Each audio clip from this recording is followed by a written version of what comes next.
صباح الخير واهلا بكم على قناه سمر تايم. النهارده عامله لكم فيديو، حابه اوريكم انا افطاري ايه النهارده عشان يعني في حاجه مختلفه شويه. زي ما انتم شايفين هنا اهوت بيض وشويه سبراوتس، عشان يعني ما عنديش خضار كتير فكان عندي السبراوت دي فقلت تبقى حاجه يعني زي سلطه. وعملت كمان بطاطس، انا يعني ما باكلش بطاطس كتير بس كان عندي بطاطسايه كده اهوت في التلاجة قربت تبوظ، قلت استعملها. فدي نص بطاطسايه قطعتها مكعبات وقليتها في شويه زيت صغيرين زي سوتيه كده لحد ما يعني بدات تتحمر، وبعدين حطيت عليها ملح وفلفل وشطه وشويه جبنه بارمجان، رشيت منهم شويه برضو على البيض اهوت. بس يعني هو فطار دسم شويه، مش الفطار الخفيف العادي اللي انا بتعود عليه. يعني عشان النهارده اجازه وحاسه ان انا يعني جعانه، وبعدين توقيت كمان الساعه دلوقتي داخله على 11 فيعني شبه فطار غدا حاجه كده in between.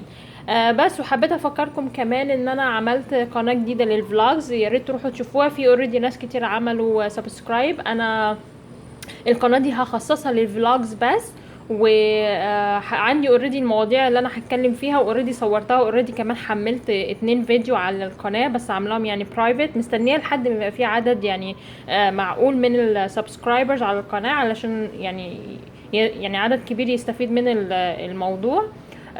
بس وهبدا انزل ان شاء الله ابتداء من الاسبوع اللي جاي، هبدا احمل يعني كل الفيديوهات اللي هي الفلوجز، هتبقى عن موضوع مهم جدا جدا جدا.